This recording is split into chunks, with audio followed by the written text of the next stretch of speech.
Welcome to The Explainer. Today, we're unpacking a truly paradigm-shifting teaching from Reverend Sam Oye. We're going to dive into his fascinating framework on how we choose our life partners and, why he argues that we absolutely must base this critical decision on purpose and assignment, rather than just, aesthetics and wealth. It's a completely different way to look at relationships, really moving past that surface-level attraction to ask, what is this partnership actually built to do? Okay, let's dive into this with a question that, honestly, might sound a little ridiculous at first. Imagine you're standing at the edge of a wide rushing river, or heck, even an ocean, and you need to get to the other side. Would you use a Lamborghini to cross it? What about a Ferrari, a Porsche? Obviously, the answer is no. But this kind of absurd analogy is exactly the hook we need to understand a massive, massive truth. And that core premise is this: function is inherently superior to fashion, right? I mean, a luxury Maybach or a Lamborghini is undeniably beautiful. You've got the sleek shape, the premium leather, the whole aesthetic appeal. But in the middle of an ocean, all of that beauty is entirely useless. In fact, if you actually try to take a heavy luxury car into the water, it doesn't just fail to help you, it immediately becomes a massive, sinking burden.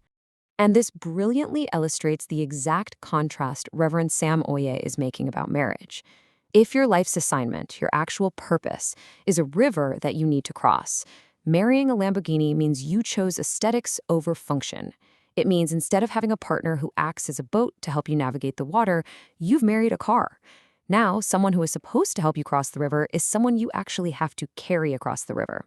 Your partner literally becomes a burden because they are fundamentally incapable of the assignment in front of you.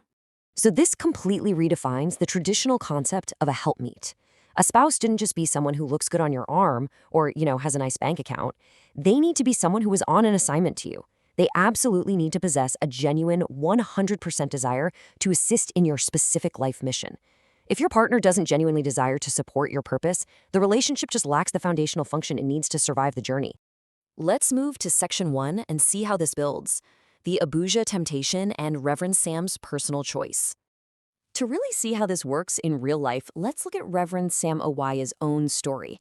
As a young, completely broke pastor in Abuja with no house and no car, he found himself facing a lineup of incredibly wealthy suitors.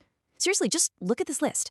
You've got an airport worker, a bank secretary, and two multimillionaire businesswomen with massive houses in high-end areas like Gidiani and Apo. All of them open their hearts to him. But here is the wildest detail. One of these wealthy women actually promised one of Reverend Sam's fellow pastors a visa to London, literally just as a bribe, so that the pastor would manipulate Sam into falling into the marriage trap. He was basically a meal ticket to London for his own colleague. Crazy, right? So, you have a broke pastor being offered the absolute world, but he rejected all of these multimillionaires. Now, it takes intense spiritual conviction and real clarity of purpose to walk away from that kind of wealth when you have absolutely nothing. But he did it because of this realization right here. Marriage is not a car. Cars will soon go out of fashion. He recognized that houses and cars are ephemeral, they fade. He knew with absolute conviction that he didn't need to marry a woman just to become wealthy. He needed to look way beyond the flashy aesthetics and the money to find true function.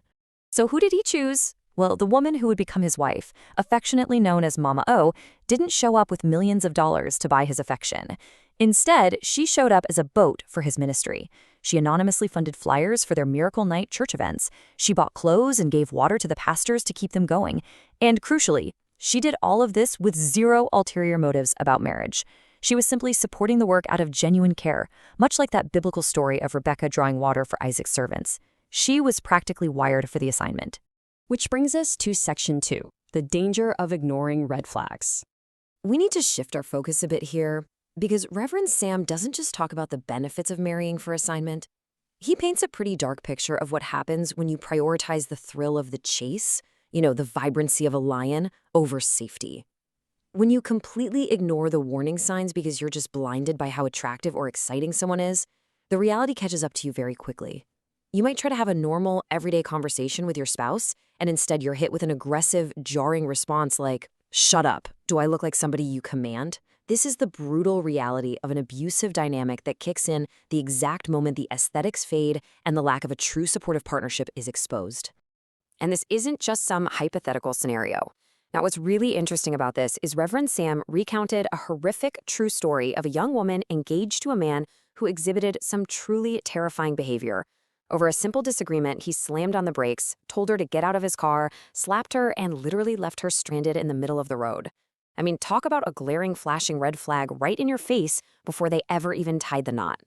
But how do victims often respond to these red flags? Sadly, with really dangerous self-deception. When consulting with pastors or friends, people will make excuses, foolishly claiming things like, well, he's a very nice guy, it's just that one thing comes on him. They justify marrying an abuser by leaning on that old cliche that nobody is 100% perfect. But think about your own life and choices for a second here. There is a massive difference between normal human imperfection and willfully ignoring blatant signs of danger and destruction. Let's actually walk through the chronological timeline of this specific, incredibly sobering tragedy. First, you have the warning. The fiancé slaps her and kicks her out of the car. Second, the intervention. Pastor Sam personally spends an hour on the phone with the man, warning them both that they need healing and definitely shouldn't get married yet. But the brilliant young woman ignores the intervention and marries him anyway. Just 6 months in, the husband is bringing other women into their matrimonial home. And the final result? The marriage ends, and she is left as a divorced single mother. It is a really stark reminder of the massive cost of ignoring function for fashion. Think about it. Matching your partner to your purpose is not optional. It is literal survival. If your assignment involves the public, let's say you're a singer whose career completely relies on fans and public interaction, you absolutely must have a partner who understands that world. If you marry someone who gets violently jealous every single time a fan takes a photo with you, well, their jealousy will destroy your public assignment. True partnership requires a 100% genuine desire for exactly who you are and what you are called to do. Which brings us to the end of our explainer today and leaves us with one incredibly provocative thought to reflect on. You have to deeply reevaluate your own path. What exactly is your life's assignment? Are you facing a river? And if so, is the person you're pursuing a boat that will actually help you cross? Or are they a beautifully painted Lamborghini that will ultimately become a heavy burden you just have to carry? Think about that. Thank you for watching and keep seeking understanding.